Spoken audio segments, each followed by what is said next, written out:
Nous retrouvons nos invités, pasteur Edo Komi, président du mouvement Martin Luther King, et le journaliste Adam Adjornou, directeur de publication de Vision d'Afrique pour la suite avant de prendre la route du Burkina Faso.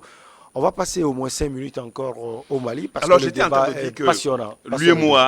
l'UEMOA qui gère le franc CFA s'est lancé dans cette histoire parce que le Mali est bien sûr membre de l'UEMOA. Alors que nous étions en train de parler de la CEDEAO. Et donc, du coup, beaucoup d'observateurs, beaucoup d'Africains pensent que la France est passée par l'UEMOA pour atteindre la CEDEAO et du coup corser toutes les sanctions comme les sanctions économiques contre le Mali. Et donc, si aujourd'hui le Premier ministre malien dit que la CEDEAO est instrumentalisée, je ne crois pas qu'il a exagéré, mais il a dit plus haut ce que les gens pensent bas. Les gens pensent bas. Parce que la France, certainement, la France, ça il n'y a aucun doute, même si je n'ai pas de preuves, la France voulait contre la CEDEAO. La CEDEAO sanctionne le Mali. Et voilà, c'est ça. Et elle ne fait que s'aligner sur ce que la CEDEAO dit. On n'en a pas besoin forcément. Donc, le Premier ministre est dans un rôle qui plaît à tous les Africains parce que la CEDEAO n'a jamais été indépendante. La CEDEAO n'a pas de moyens financiers. Le financement de la CEDEAO vient d'ailleurs. Et donc, les gens qui financent ont le pouvoir de décision sur la CEDEAO. Et tout ce qu'elle dit ne va pas dans l'intérêt des millions de citoyens de cet espace. Est-ce que Choguel Maïga ne profite pas finalement de la situation Adam Adjornou? Il a même parlé des sanctions de l'Union européenne, que c'est parce que la France prend la présidence tournante de l'Union européenne, j'allais dire, que le Mali, certaines autorités, on a parlé de 5, sont sanctionnées et autres. Et est-ce qu'il ne profite pas de la situation au point de blesser même les chefs d'État de la CEDEAO? Non, moi je l'ai dit ici, parce que lorsque vous prenez Choguel Maïga, qui était pratiquement en déliquescence, en ce qui est lié même à sa poursuite personnelle.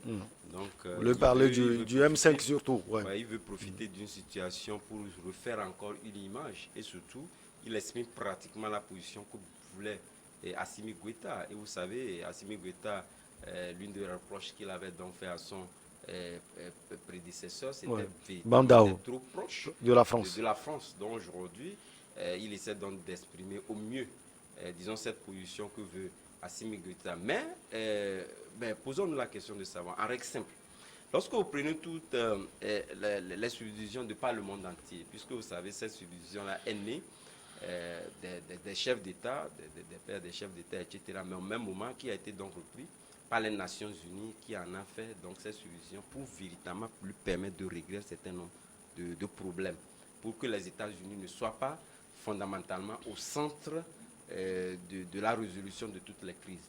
Et ça, lorsque vous prenez, il y a le principe de subsidiarité, ça c'est de règle simple, de subsidiarité, qui permet aux autres, parce que c'est la subdivision la plus proche. Aux entités sous-régionales, voilà, qui est plus proche, c'est lui d'abord qui subit les impacts. Lorsqu'on voit une crise malienne, par exemple, lorsque nous prenons les contingents togolais qui sont décédés, la sous-région la plus proche, c'est la CEDEAO, qui subit dans ces affres-là.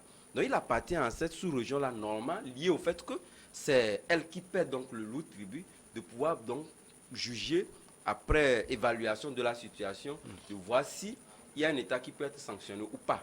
C'est partant de là que les autres subdivisions sous-régionales calquent leur regard sur ça. Donc c'est ça, c'est la règle qui va de soi. Donc aujourd'hui, lorsqu'on veut traficoter, galvauder donc ce principe de subsidiarité, estimer que voilà, c'est parce que la France a dit que la CEDEAO a fait, c'est tout comme si nous-mêmes, puisque les gens ont dit aujourd'hui la sanction du Mali essaie aujourd'hui d'affecter pratiquement un certain nombre d'évolutions. La sous-région, la Côte d'Ivoire également. Et c'est la CEDEAO qui paie.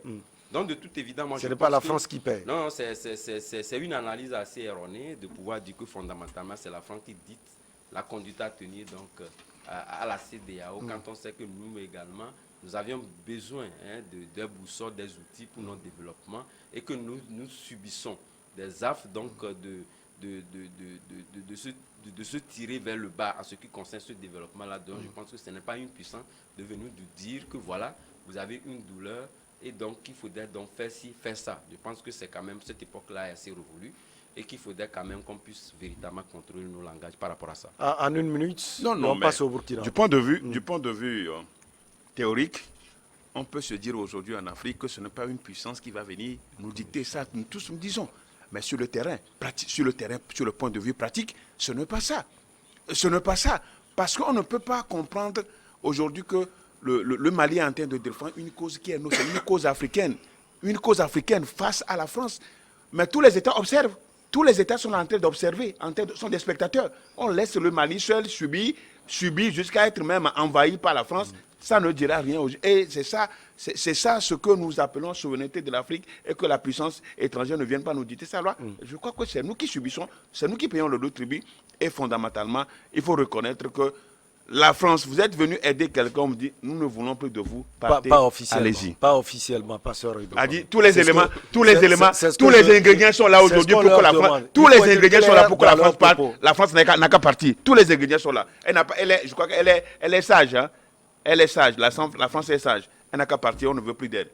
Allez, on va quitter Bamako pour Ouagadougou, la capitale du Burkina Faso, où une commission a été mise en place pour élaborer un projet de charte et d'agenda de la transition dans ce pays. Cette commission, composée de 15 membres, dont les juristes, des sociologues, des économistes et des officiers, va notamment élaborer un projet de charte et d'agenda assorti d'une proposition de durée de transition et de modalités de mise en œuvre dans un délai de 2 semaines. Adam Adjorno, vous avez donné tout à l'heure l'exemple du Burkina Faso en parlant du Mali, sauf que la démarche de la junte militaire au Burkina Faso a été une démarche qualifiée par les émissaires récemment envoyés au Burkina Faso de junte ouverte. Oui, vous savez, après évaluation donc, de la situation liée aux zones de turbulence institutionnelle que la sous-région a connues ces derniers moments, notamment au Mali et en Guinée, la CEDEAO voulait donc refaire peau neuve et vouloir véritablement donc retrouver, disons, sa notoriété d'antan, qui était naturellement aussi écorchée, liée au fait que les sanctions qui, à mon humble avis, devaient donc passer par un certain nombre de choses ne l'ont pas été. Aujourd'hui, je pense qu'il a eu, disons, l'ingéniosité de pouvoir donc procéder autrement. C'est en ce sens qu'il est allé donc sur le terrain, s'enquérir dans des motivations qui ont conduit les forces, disons, ces putschistes-là, à renverser le président Kaboré, qui, si nous prenons les approches de la Guinée, tout comme au Mali, n'avait rien à voir avec ces deux aspects-là, puisque Kaboré, tranquillement, il faisait son deuxième mandat. Au même moment, il avait multiplié pratiquement par 3 voire 4 le budget militaire, mais au même moment, il n'a pas pris soin de pouvoir donc mettre, disons, les verrous, les moyens, les barrières en place pour voir si réellement ce budget multiplié-là allait véritablement à l'endroit précis. Donc, c'est ce qui a motivé donc, ces mutins, d'abord les mutineries que nous avions connues, mais au même moment, ce coup de force-là qui a été donc orchestré. Et donc, je pense qu'après évaluation de la situation, et surtout, ce sont les chefs d'état-major des pays qui ont été donc envoyés, donc les militaires ont parlé entre eux. Donc, ces militaires-là étaient déjà porteurs d'un message clair à l'endroit des chefs d'État qui, pratiquement la plupart, si nous prenons plus de 90% ne sont pas militaires. Donc, ne peuvent pas, même si on a tendance, dans les règles de l'art, à pouvoir les appeler donc les chefs suprêmes de l'armée, ils ne sont pas donc outillés, tout comme les militaires, à pouvoir connaître certains principes liés donc à l'armée. Voilà pourquoi on a envoyé les chefs d'état-major aller s'enquérir de la situation. Et je pense qu'ils sont revenus avec des motivations évidentes qui ont permis aux chefs d'État de pouvoir comprendre la situation. Et ça également, ça a permis à la junte de passer outre.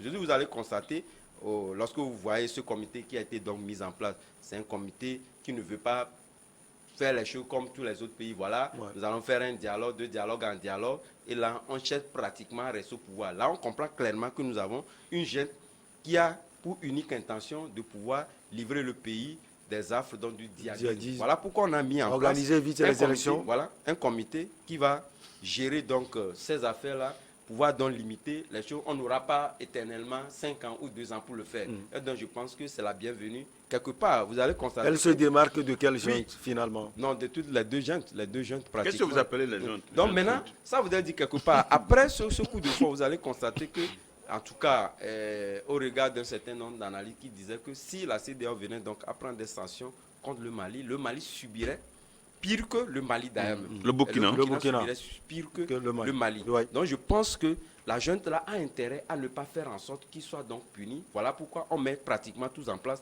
et à monter cette bonne volonté là, qu'on ne cherchait pas le pouvoir pour le pouvoir. Un bon élève finalement. Oui, ça se démontre et je pense que la junte malienne peut organiser pratiquement l'ordre constitutionnel avant même ces deux pays qui essaient la jeune burkinabé, vous voulez dire. Pasteur Edo Komi, on va parler maintenant de la consultation elle-même. Comment vous la voyez? C'est une bonne chose. Hein. On a parlé tout à l'heure de la composition. Il y a des juristes, des sociologues, des économistes, des officiers, c'est normal, qui vont cogiter pendant 2 semaines. Non, ce que vous ne savez pas, c'est le crime de lèse-majesté. C'est que quand, jusqu'à aujourd'hui, les autorités burkinabées n'ont pas encore touché à la France, n'ont rien dit. N'ont rien dit contre la France. Vous voulez qu'on touche toujours la France? Non, je dis, non, c'est là où le problème naît, c'est là où on commence, les nouvelles autorités commencent par dire à la France ceci, cela, ainsi de suite. Pour le moment, les nouvelles autorités burkinabées sont restées très calmes, ne disent rien. Et on pensait même que avec la montée avec ce renversement de régime, on allait même occulter le procès de Blaise Compaoré. Le procès Thomas Sankara, j'allais dire. Oui. Mais ça n'a pas été le cas. Diendéré et les autres sont déjà condamnés, Et du coup, cela fait penser aux gens que ceux qui sont arrivés au pouvoir ont une certaine intention.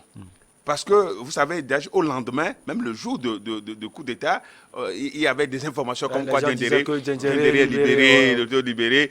Et ça nous a fait, immédiatement, nous avons dit, si le coup d'État là va déboucher sur la libération de Diendéré, donc la France est derrière, vous le dites. Non, je ne veux pas parler de la France.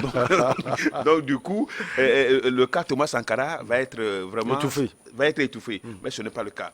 Et aujourd'hui, c'est tout à fait normal que ceux qui sont au pouvoir quand même ont appris des leçons de ce qui s'est passé et veulent garder un calme olympien tout en avançant, parce que le Burkina Faso, que vous ne le voulez pas, Burkina Faso est ce pays, qui a montré qu'on ne veut pas, son obstination, le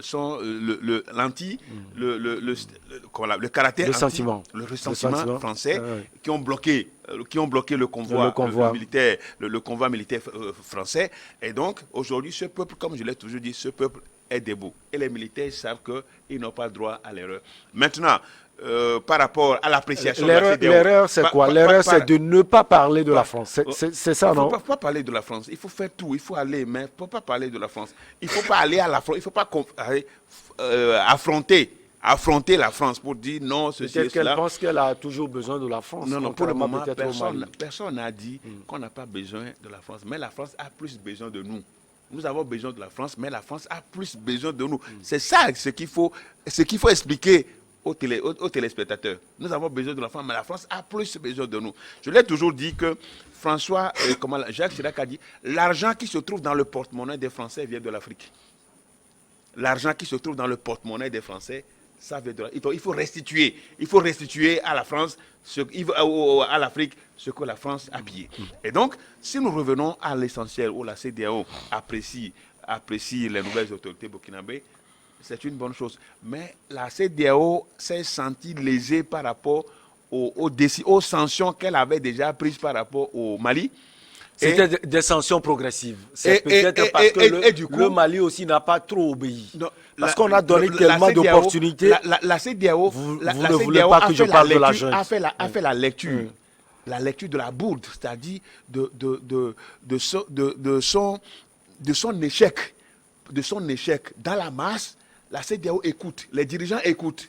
Dans leur pays respectif, on écoute. On voit qu'il y avait une tension. Avec cette affaire de Mali, il y a une tension qui n'allait pas dans le sens des dirigeants. Il y avait une vague de contamination, de contagion. C'est sur les réseaux sociaux. De contagion, de coups d'État. Mais tout le monde est sur les militaires qui sont un peu dans les autres pays, sont aussi sur les... où on saluait, au jour le jour les coups d'État. Et donc, les gens ont commencé par avoir peur. Ils disent non, mes amis, pour le Burkina là, il faut faire autrement. pour que les Burkinabés aussi ne s'en prennent pas directement à nous. Est-ce que ce n'est pas et ça à va ce être très niveau qu'on se difficile. trompe d'analyse? Parce Non, que non, l'analyse les sanctions du Mali, Oui. de la CEDEAO à l'endroit du Mali, ont été progressives. Oui.